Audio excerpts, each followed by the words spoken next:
Tapiture is coming gamely on the outside, and Danza is running a giant race coming through on the fence. And Danza is the leader of the Arkansas Derby. Conquest Titan is coming from behind. They're in the final furlong, and the leader is Danza. He's in front by a length. Byron is trying to come back for more. In the center of the track, Right On Curlin, followed by Tapiture. But Danza, in a sparkling performance, is making short work of the Arkansas Derby field.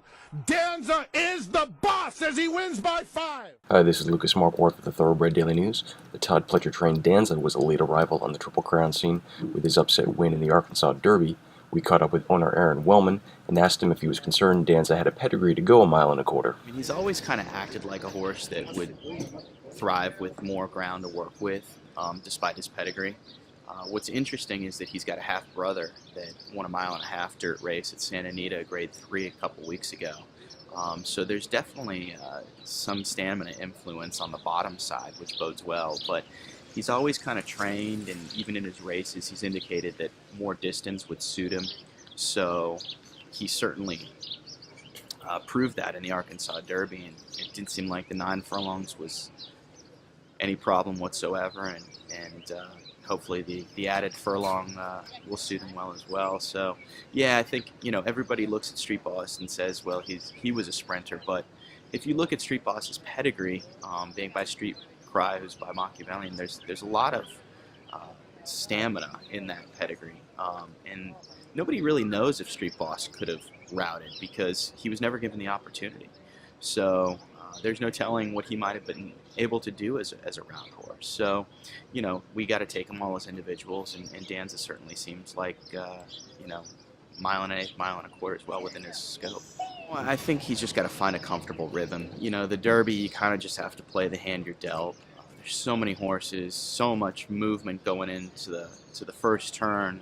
You really have to jockey for smooth position. And so, you know, I mean, I don't think that he's going to necessarily be that close to the pace, but I don't see him as one that you're going to drop out the back either. You know, Joe knows the horse well now, and he's such an experienced rider and has so much confidence in him. All we're really looking for is a smooth trip, and whether that means he's laying 3rd or it means he's laying 8th or 9th, you just want to see him in a comfortable rhythm coming past the stands the first time. And you know, smooth sailing with 20 horses in there. It could get a little claustrophobic, it could get a little physical. So that's the best you could hope for, is that, you know, at the 5/16 pole, you've got a seam and you've got some horse underneath you, and sort of let the Derby gods dictate from there. You know, we've got a handful of partners in this group. It's a really fantastic group. We've got some of our most experienced guys that have been around the game for a long time, and we've got first-time owners.